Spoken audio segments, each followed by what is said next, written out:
Si vous aimez la vidéo qui va suivre ou pas, n'hésitez pas à écrire un commentaire et laisser un pouce bleu ou rouge. Ça me permet de voir vos ressentis et de référencer la vidéo. Allez, bon visionnage. Donc salut à toutes et à tous, c'est Shonium. Aujourd'hui on se retrouve pour une vidéo un petit peu différente de d'habitude. C'est un petit peu la pause concernant les vlogs au Japon.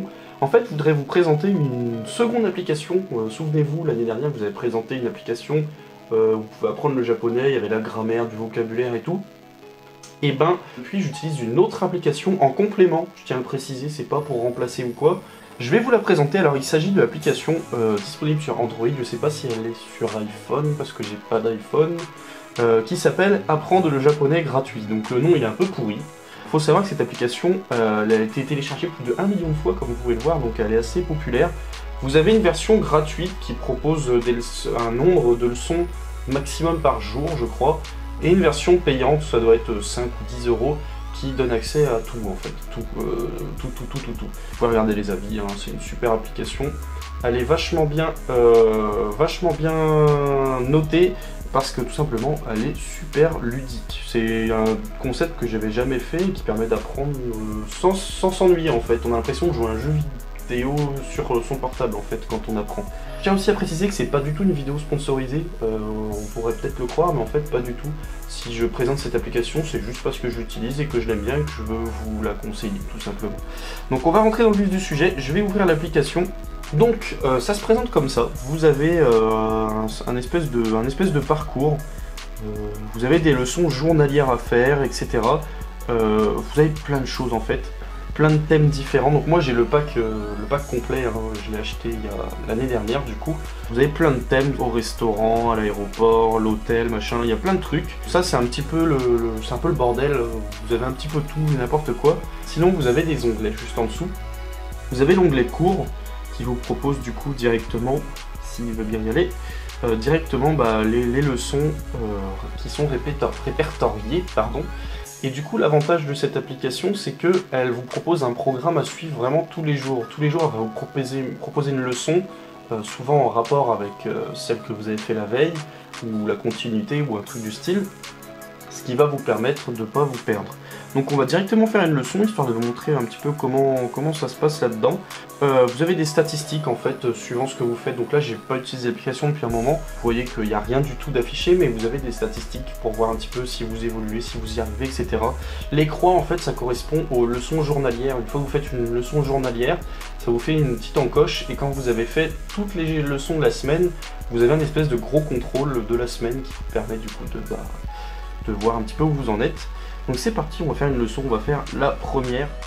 Donc voilà, le premier exercice, tout simple, il faut déplacer le mot vers la bonne réponse. Donc vous avez des images qui sont associées au mot, ça vous permet pour ceux qui ont une mémoire plutôt visuelle comme moi, de retenir plus facilement. Donc là on vous demande le frère, donc directement vous voyez l'image avec les deux frangins, et en dessous c'est écrit Ototo. Et en plus de ça, ils vous le disent à l'oral. Donc là, on va directement déplacer le truc. La mère, la sœur, le père, et c'est parti. Donc ça c'est le premier exercice, vous avez plein d'exercices différents et ludiques, mais de manière différente dans chaque leçon. Donc là vous avez deux possibilités et il faut choisir la bonne. Donc le père ça va être Chichi, Chichi plutôt, haha c'est la mère. Konnichiwa. Ici, il faut traduire la phrase, donc en fait vous avez, comme ça vient de se passer, en fait vous avez une dame ou un bot qui parle en japonais, et vous devez traduire avec ce qui vous est proposé en dessous. Donc vous pouvez changer l'ordre, vous pouvez faire un petit peu comme vous voulez. Il faut savoir que vous n'êtes pas obligé d'utiliser toutes les cases. Donc là elle a dit konnichiwa, donc ça veut dire bonjour tout simplement. Vous mettez bonjour, vérifiez, et c'est bien ça. Kanojo wa watashi no haha desu. Alors là ça se complique un petit peu, donc Kanojo wa watashi no haha desu, normalement vous pouvez appuyer ici pour répéter un petit peu. Voilà, si jamais vous n'avez pas entendu. Donc Kanojo ça va être elle, wa watashi no haha, donc ça veut dire c'est ma mère, c'est ma mère. Vérifiez, c'est bon. Kanojo wa watashi no imoto desu. Imoto, c'est la sœur, donc c'est ma sœur. Et ici, on a un autre exercice de traduction où il faut retrouver directement sous forme de QCM la bonne réponse. Donc Kanojo wa watashi no imoto desu, c'est ma soeur. 彼女は私。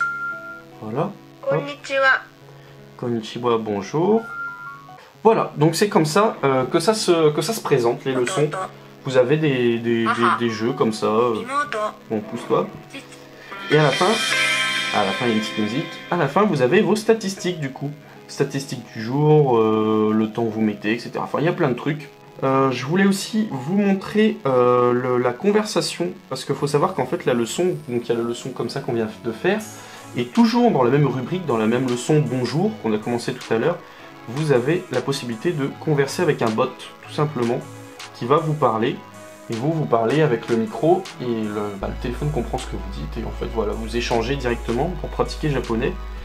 Donc je vais pas le faire là, parce que normalement vous avez compris. Hop. Et vous avez aussi du vocabulaire. Donc là, si vous faites refaire le vocabulaire, du coup vous avez des petits exercices pareils qui se ressemblent plus ou moins à chaque fois pour apprendre du vocabulaire, le réviser, etc.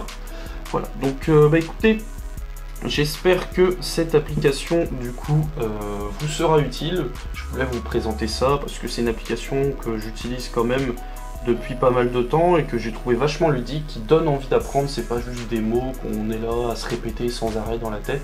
Il y a un espèce de mini-jeu.